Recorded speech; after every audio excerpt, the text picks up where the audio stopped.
Hi, my name is Tom. Welcome to my channel, Integral Views. So we've had mass migration for the past few decades, right? And yet our economy is not looking very good. So someone must have made a miscalculation somewhere down the road. And I think that this really happened in around 1997 with Tony Blair taking office. And at the time that Tony Blair took office, there were a number of think tanks and sort of government entities that created economic analysis. And I thought it would be good to have a look at those and understand what they got so wrong and how it led to where we are today. So this video is the third video in my series on legal migration. I'm going to put the link to the playlist in the comments as a pinned comment. My videos are based on research that I do myself. So it's not just that I put something into AI and then I just get an output and read it to you on camera. So for example, this video, I've read at least 400 pages of documents of economic policy dating back multiple decades. So at least 400, more like 500 pages probably, okay? So effectively, I'm going in and reading all this stuff myself to really try to find out and understand how it is that we got into this situation and what was the thinking at the time, that these policies were put into place. And I do this because I care very deeply about the United Kingdom. I care very deeply about it, not only for my family, for myself, of course, but also just for UK British citizens overall. So I think that we have a responsibility to understand what's happened and to deliver a country that's in a better state for the next generations than the one that we inherited. And I have no political affiliations whatsoever, no business affiliations, nothing like that, no investment affiliations, nothing like that whatsoever. So I just do this research and put it out there into the world for the benefit of the UK. So if you want to support me, please subscribe to my channel and like the video and maybe share it with others that you think might find it interesting or beneficial in any way. So to start this, I want to get a high-level overview of the economy, but from a specific perspective, because I want to sort of build this picture as we go through this video. So have a look at this chart, okay? And what this chart shows in the green line is GDP, and this starts in 2002. So you can see the GDP has gone up in the UK from just over $1 trillion to about 2.7, 2.8 trillion. That's the GDP rise over that time. And then you can see in orange the debt. This is our national debt. And you see that going up as well, kind of in lockstep, right? And then the red line is public spending. Now, I'm going to make a whole video on this in future. I want to provide this view just so you can have it in mind as we go through this video. But in a future video very soon, I'm going to go into a deep dive in this. And what I'm basically saying, right, is that the GDP growth for the UK since 2002 or 2005, somewhere around there, up until present day, all of that GDP growth that we've seen has really been based on government debt. So we're basically taking on debt and then we're spending that debt in the public sector. We're growing that public sector. That means everything that's spent by the government. So NHS spending, all sorts of stuff, okay? Public sector growth, and the public sector has grown from around 35% to 44% of GDP during this time. So we're taking debt, right? So we're taking on debt and then we're spending that in the public sector, which is growing, and that's showing up as GDP. And so we're basically funding GDP growth via debt.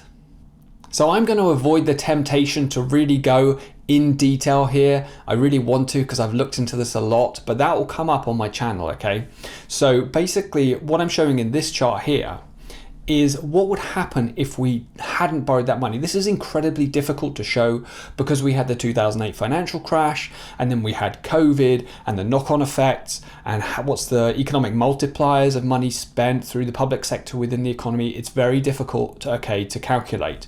But I've done my best, and I've built basically a formula that I created to look at what would happen if we hadn't increased the national debt up from 350 billion all the way up to 2.7 trillion since 2002. Yeah, so what would it look like? And this chart shows that the green line is GDP as it stands now and how it's risen since 2002, and the red line is what it would look like if we hadn't taken on all that huge amount of government debt, okay? So what you can see is the red line actually goes up and down, but it's the same as it was in 2005. So what this basically shows is flatlined GDP. Yeah, flatlined GDP, flatlined economy. But during that time, we've imported 8 million more people into the country. And we're covering that all up by taking on all this debt, which is costing us more and more every year in the government deficit, in debt repayments.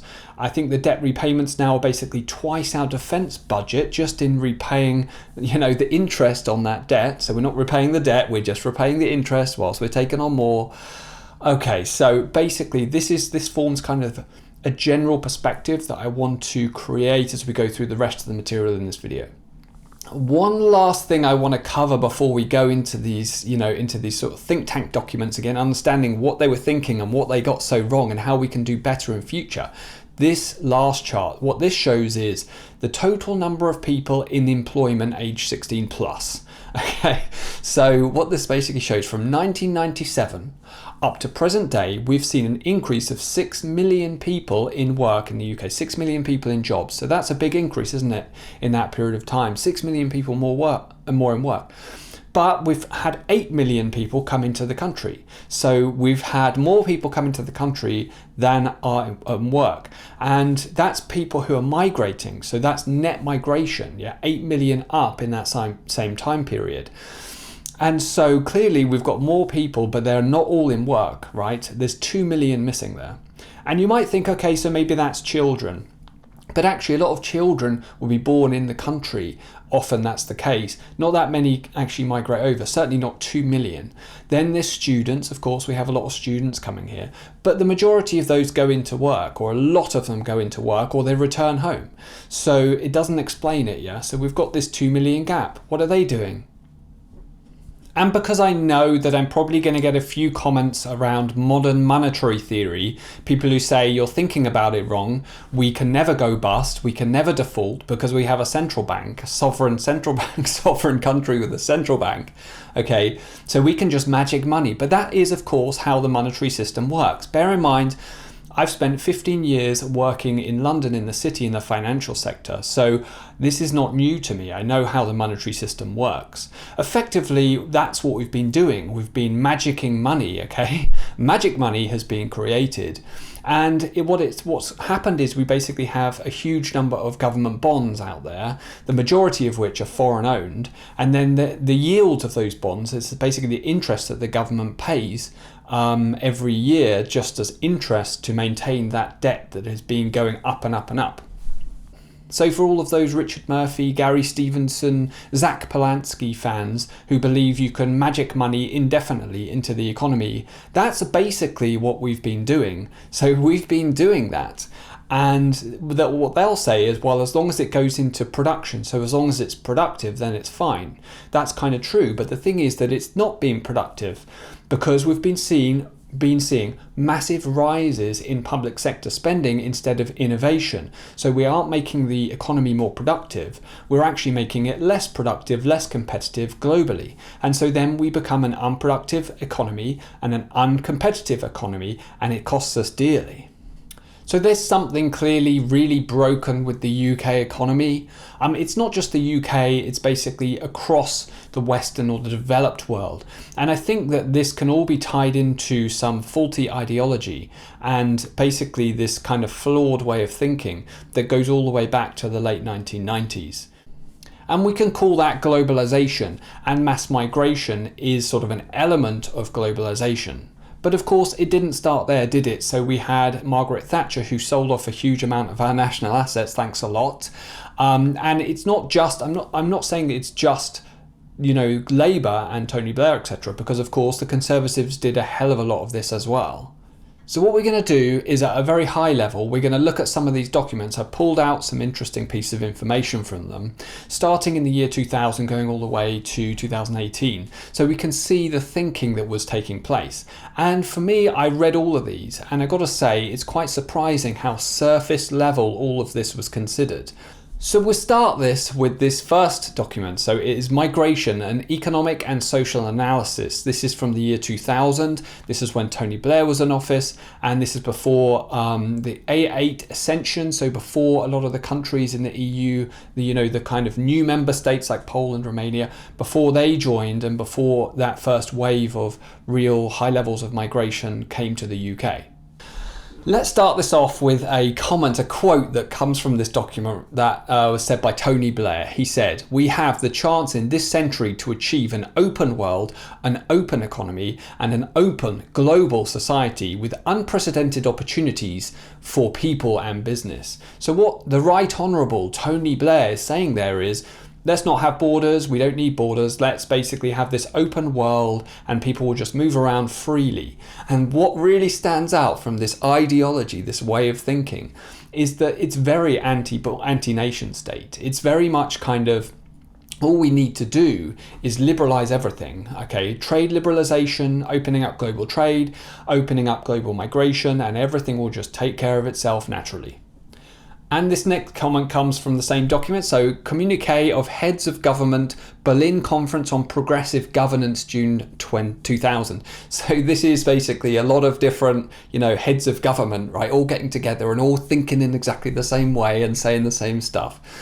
At a time of great population movements, we must have clear policies for immigration and asylum. We're committed to fostering social inclusion and respect for ethnic, cultural and religious diversity because they make our society strong, our economies more flexible and promote exchange of ideas and knowledge.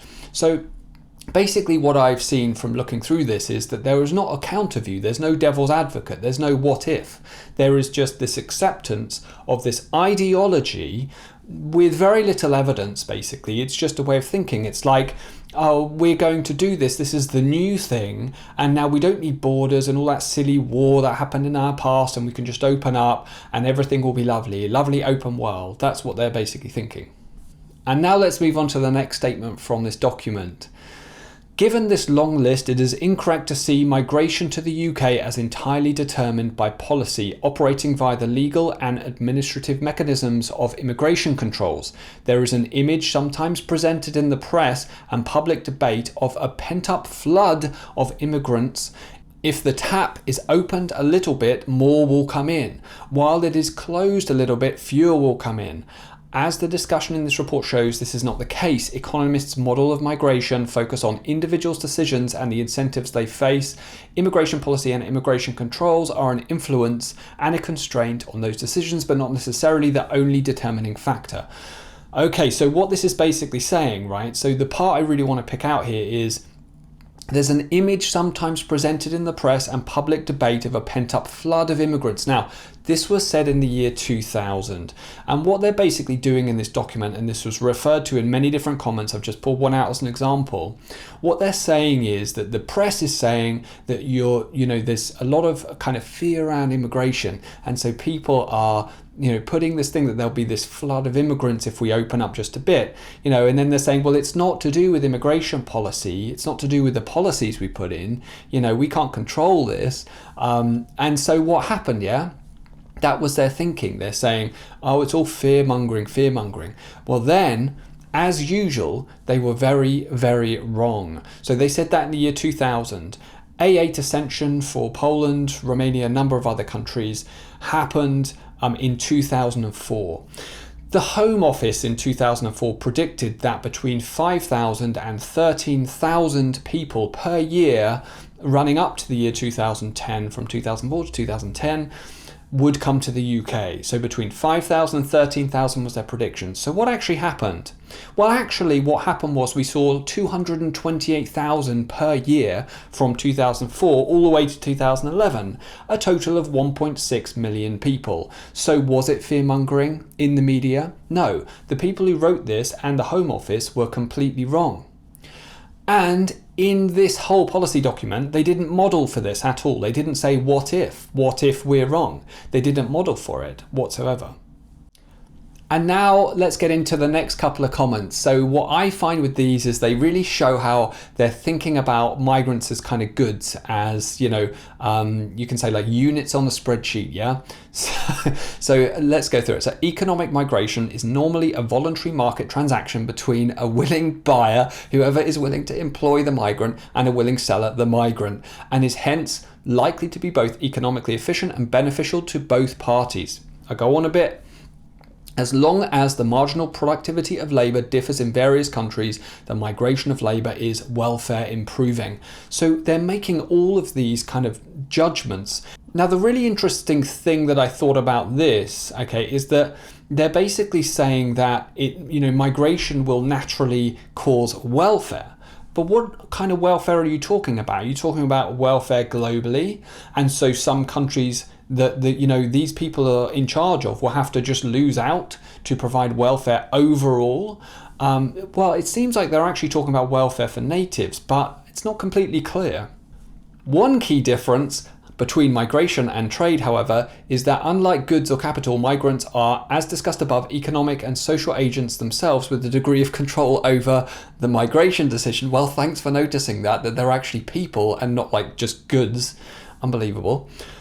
So unlike goods or capital, migrants are self-selected, partly as a result. Migration is most likely to occur precisely when it is most likely to be welfare enhancing. This next part's really interesting, Countries which are abundant in labour will have lower wages than countries which are abundant in capital. Workers will, if labour is mobile, have an incentive to migrate from the former to the latter, improving resource allocation overall. You see what they're saying? They're saying that some countries have more capital, more wealth, and other countries have more labour. So migrants, if everything's opened up, will move to where the capital is, to where the wealth is, and then that'll create welfare. But they're thinking that welfare overall in a global economy without borders, without thinking about what's best for that group who are voting for that government. So at what point did the government come to the British people and say, we're just going to make things really, really bad in the UK because we need to equalise welfare across the whole world? I guess from these two statements, what I really wanted to point out is how they're kind of treating, migration liberalisation alongside the globalisation and liberalisation of trade more generally. So they connect those two together. It's like globalisation and migration is just a part of that. At no point in this document or analysis whatsoever, and this is the government's document and analysis prior to the start of real mass migration, at no point did they consider that people may be different in their ability to be productive. So people coming to the United Kingdom might have a different level of productivity to native citizens here, or capabilities overall. The only way that they actually think about that is they say, well, they'll bring knowledge and skills and capabilities that will benefit the country. So, but ultimately what they're really thinking is like they're widgets, like everyone's just a widget and they're all the same and they just move around, flow around like goods in a global market, and it's just for the greater good. So ultimately they fail to recognise the differences between people on an individual level, but also as groups.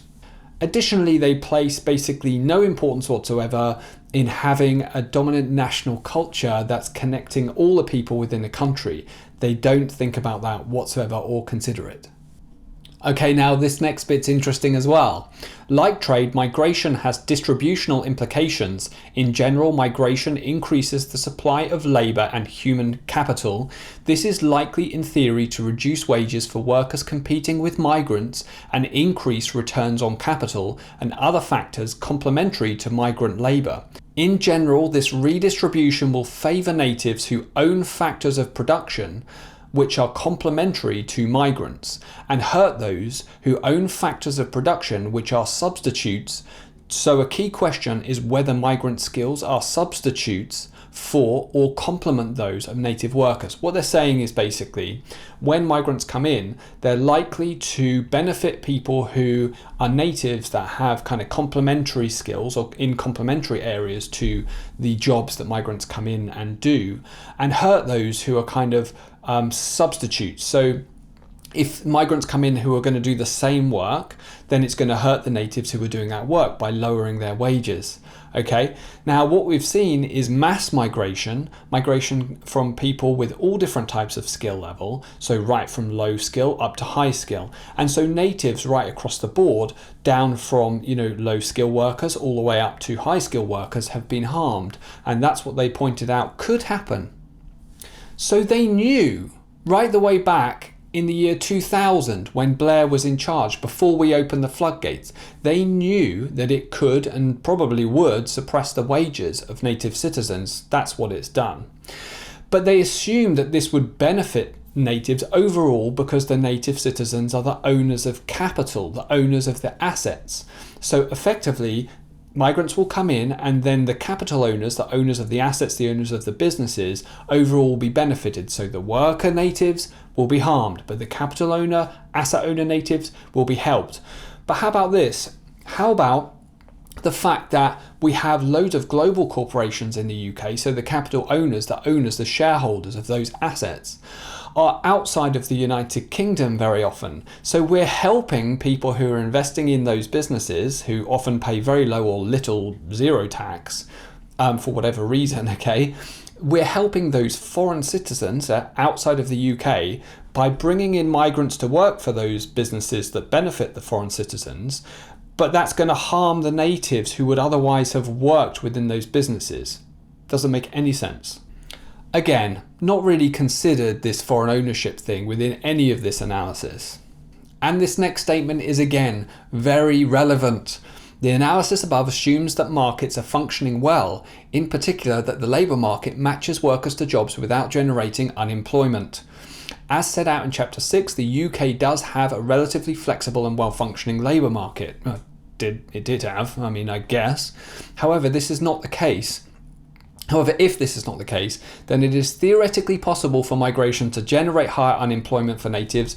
It has. For example, if native workers are not prepared to accept wages below a given floor, and migration leads to the market wage for some native workers falling below that floor, it has, then migration could in theory lead to an increase in native unemployment. While overall output will not fall, output per head and output attributable to natives may do so. It has. Whether this happens in any particular case is, of course, an empirical question. Well, it's happened. We have the answer. That's exactly what's happened.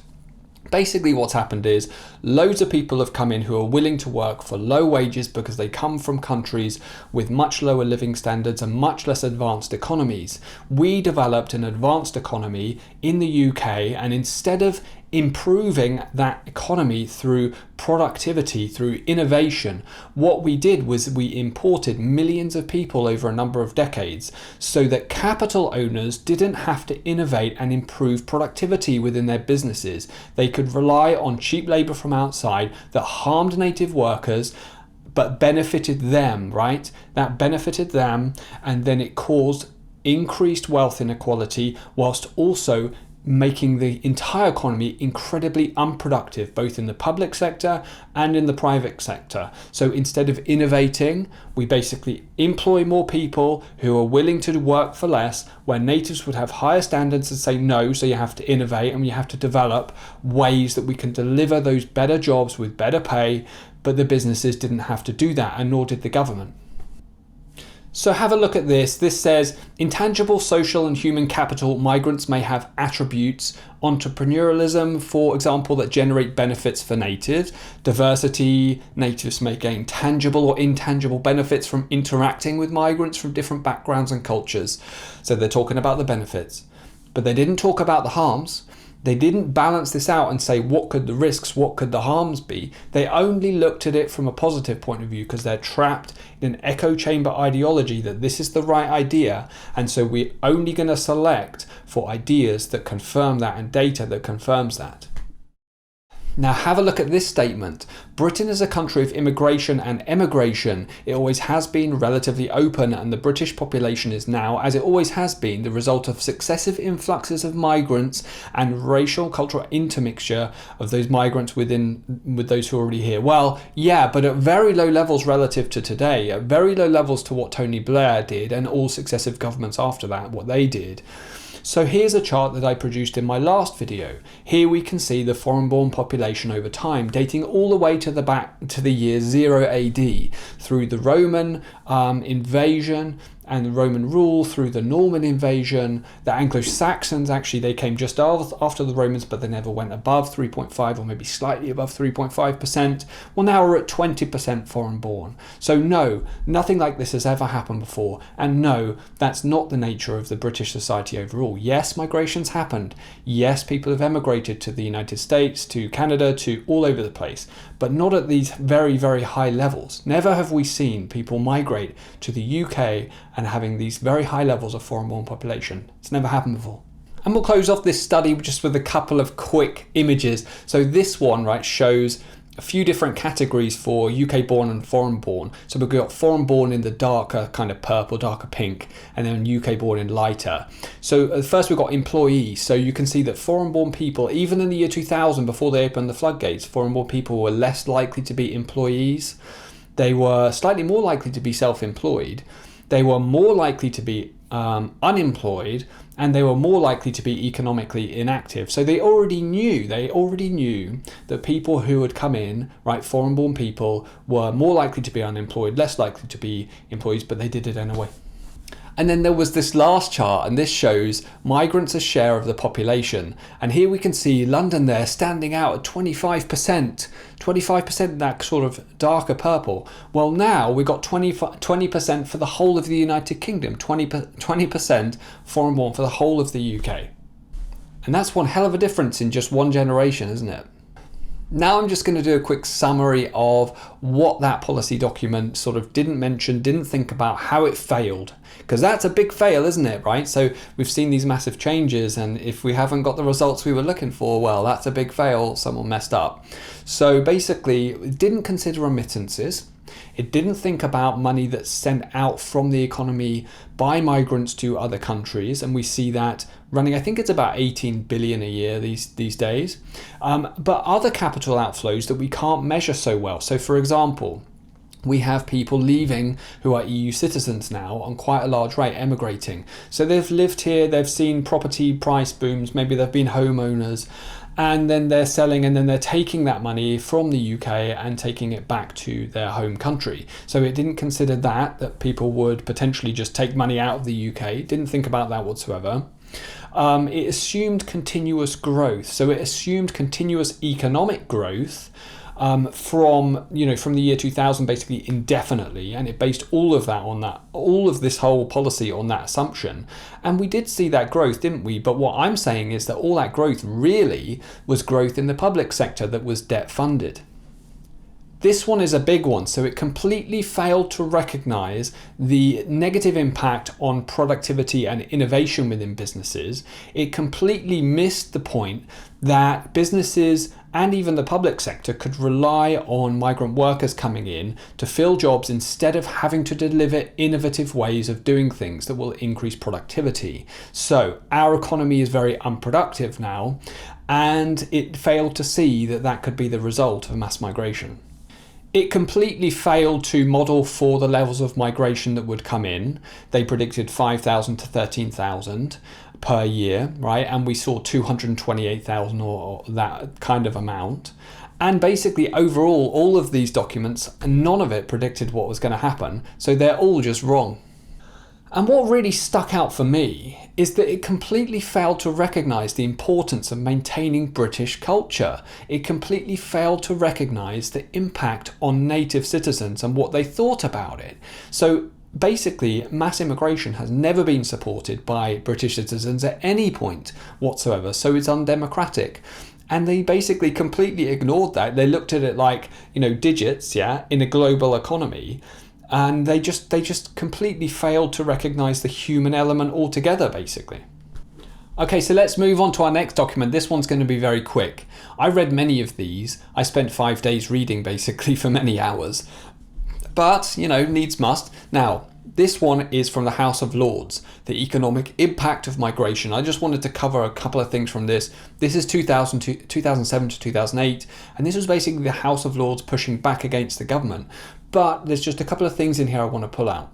So have a look at this statement. So this says, most employers giving evidence to us echoed this view, citing a better work ethic and attitude as one of the main reasons why they employed immigrants rather than British workers. Sainsbury's said, we have found migrant workers to have a very satisfactory work ethic, in many cases superior to domestic workers.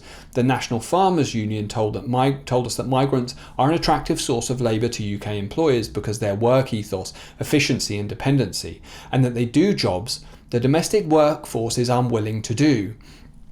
It goes on, I'll stop there. Basically what they're saying is that, the domestic workforce is so demanding. They want higher wages, they expect to live this high living standard when we can bring people in from much less developed economies and they'll do stuff that's normal in those economies that people here wouldn't do. And we can just pay them less. We don't have to innovate, we don't have to care about conditions all that much. I'm sorry, but this is just a complete sellout of, the workers within the United Kingdom. Actually, you know what? I'm not done with that statement. Let me just cover one bit that really annoys me, okay? Tom Hadley of the Recruitment and Employment Confederation suggested that sometimes in the UK, you almost feel that there's an attitude gap rather than a skills gap. This infuriates me. We have high standards. We developed a high living standard economy with a lot of sort of rights that we put into law, okay? And businesses come along and say, well, how dare you? Who do you think you are? You will work the farms and you will work those tills and do whatever we tell you to do for the money that we tell you that you should do it for. Well, I'm sorry, but actually, how about this, businesses? You failed. You all failed to innovate. You failed to innovate and deliver productive businesses. You didn't do a good job yet, and then you tried to demand more of workers. They refused, so you imported millions of people who would do the jobs that the local citizens wouldn't do because you refused to innovate and create productive businesses. I'm sorry, this annoys the hell out of me. Right, let's go on. A recent study of employers' use of migrant labour commissioned by the Home Office and cited in their evidence to us suggests that employers' preference for immigrants because their general attitude and work ethic is not exceptional but fairly prevalent across various sectors, especially in low-skilled occupations. Susan Addison of the CBI, thanks Susan, I'm sure this is just great, explained that employers are simply making a rational business choice. Okay, if you have the choice between two individuals, one of them seems really enthusiastic about work and wants to get on, who wants to learn and wants to move on and wants to perform well, then you are going to choose that individual with that positive attitude. If the positive attitudes are coming more from migrant workers than the UK born, I'm afraid you're going to see us use the migrant blah blah. Oh my God, this drives me crazy. I find it really difficult to listen to this stuff. So you basically have absolutely no commitment, right? We talk all about this kind of social responsibility, this corporate responsibility that we have, this ESG, environmental, social and governance, okay? And yet businesses are out there saying, well, to hell with all of you, you just have an attitude problem that you don't want to do the jobs that we offer to you in the conditions that we offer them to you. How ridiculous, how terrible, how bad you are. Let's import people who are willing to do it, just at unlimited numbers. I'm sorry, but you got a lot to answer for, because this is going directly into government policy, right? So businesses, maybe reflect on the fact that you should have been more innovative and productive and produce products that are actually globally efficient instead of being lazy and just importing people who will work in terrible conditions for low pay. But also, I'm gonna chill out a bit, right?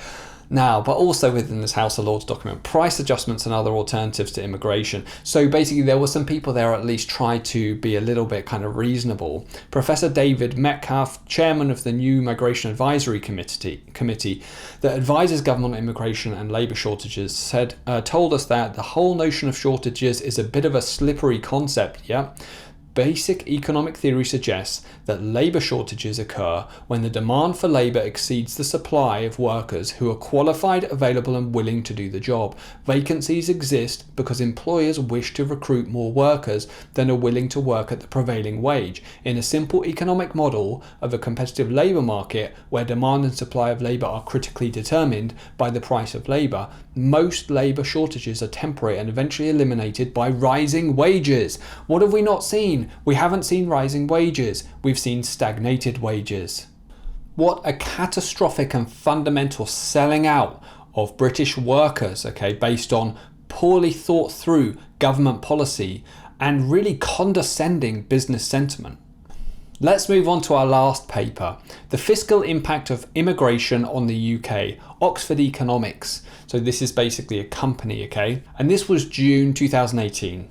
And it says, on leaving the European Union, the UK government will gain greater control over its immigration policy with respect to EU migrants. In preparation for this new era, the government has asked the Migration Advisory Committee to report on the economic and social impacts of the UK's exit from the EU and how the UK's immigration system should be aligned with the modern industrial strategy. Okay, so basically, we've left the EU, we're going through Brexit, okay, so let's commission this report and then let's see what we should do with immigration. Remember, this is before the Boris wave, yeah? Now, I found something kind of interesting. So the main contact who's listed in this paper is this guy, Ian Mulhern. I don't know, research associate. So let's have a look at his bio. Ian led the Resolution Foundation's Wealth Research Programme from March 2023 to August 2024. Previously, Ian was Executive Director of the UK Policy Unit and Chief Economist at the Tony Blair Institute.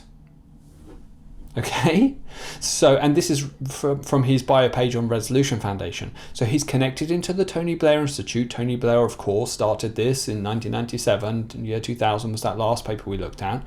So you see, this is all this kind of network of this echo chamber in-group thinking, right, with no devil's advocate, no sort of what-ifs whatsoever. So it's this network, okay, that prevailed not only through the Labour government, through Conservatives as well.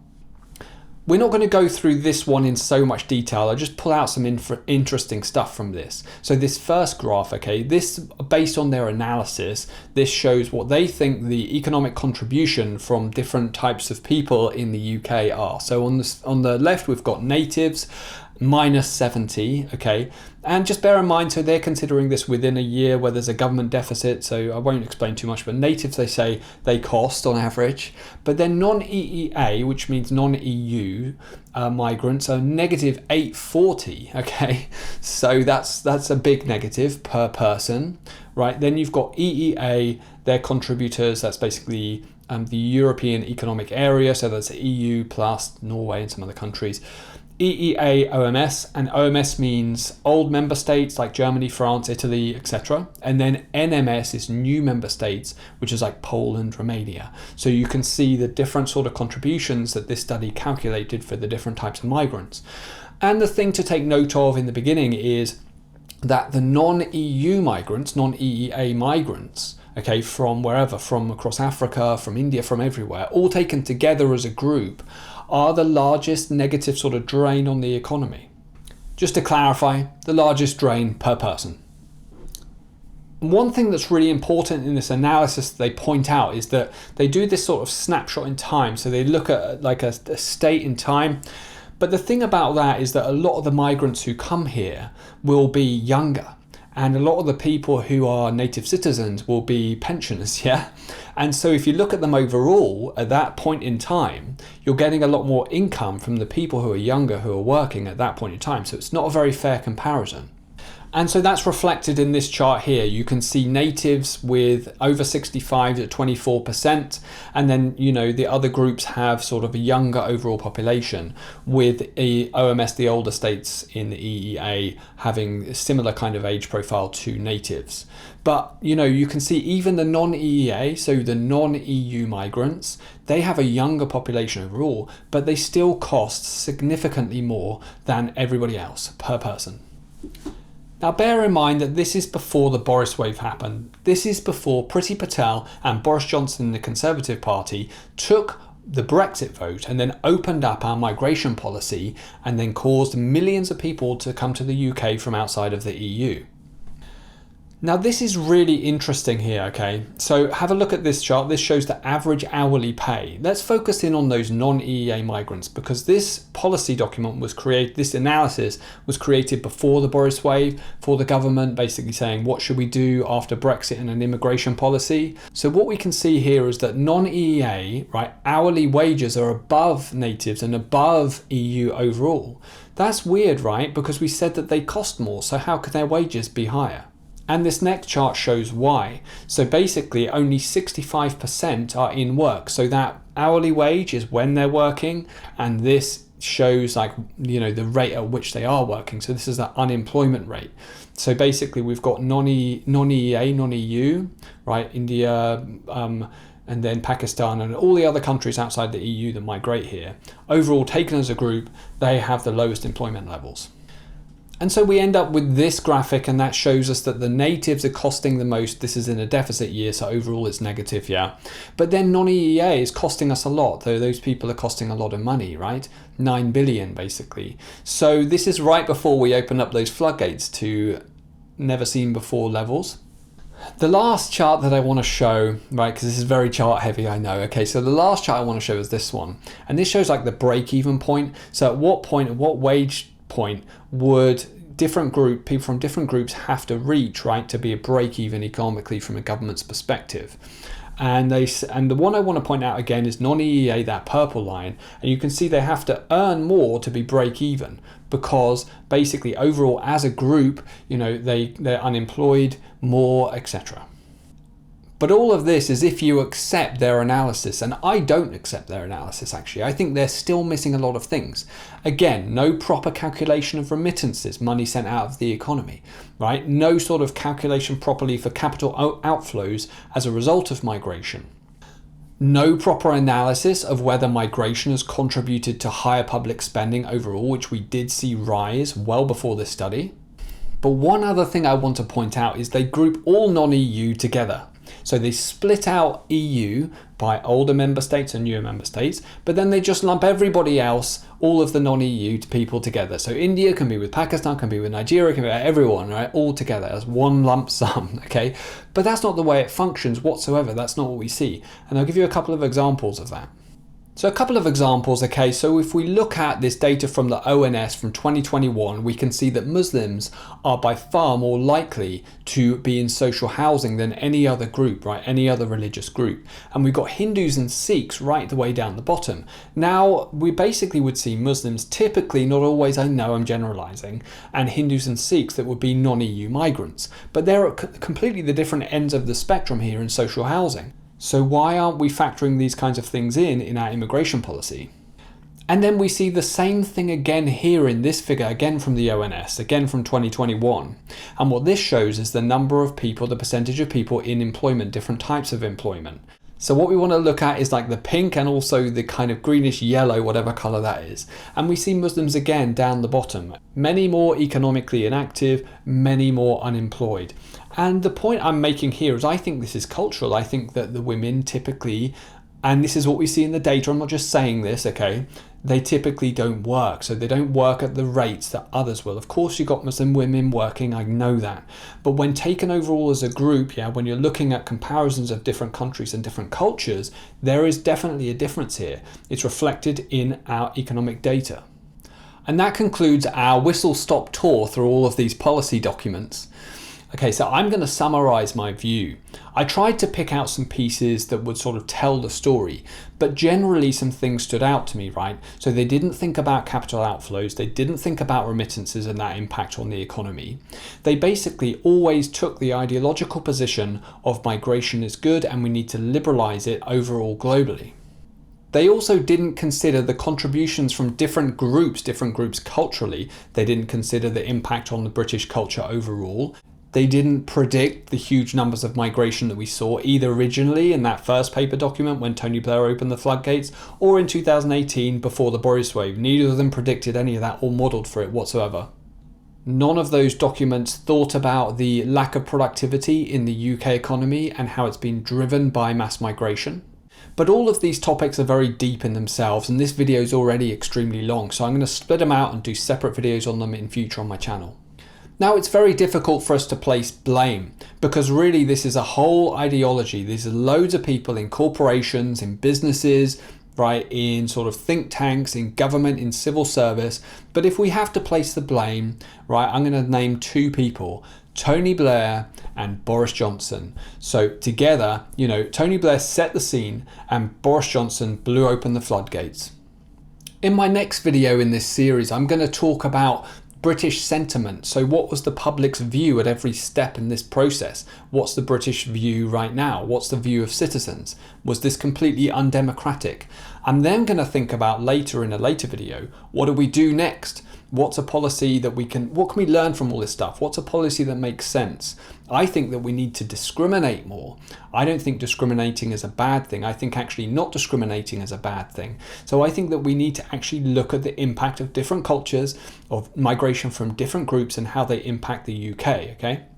And in addition, I'm going to talk about remigration. Is that workable and how we go about it if it is? So people talk all the time about this terrible austerity that we've been going through. That's actually not true whatsoever. We've seen a massive explosion in public sector spending, in welfare payments, in NHS costs right across the board. What we've actually seen is a huge number of people coming into the UK and the economy becoming increasingly unproductive as a result. And yet I never hear Richard Murphy or Gary Stevenson or Zach Polanski actually face this reality of what migration has done to the United Kingdom. They much prefer to believe pie-in-the-sky fantasy economics that will somehow magically solve all of our problems. And all of this taken together is how you go a very long way toward destroying a leading economy and culture in the world within a single generation. Okay, that's it. I am done. Thank you so much for watching if you made it all the way to the end. I know this is a long one, so thank you so much. I spent so much time going through all this stuff. I really put in the hours on this one, that's why it took me so long. But yeah, so thanks a lot for watching. If you haven't subscribed, please subscribe to my channel. Please like the video if you liked it and share it if you think anyone else would benefit from watching it. All right, until the next one, thanks so much for watching. Cheers.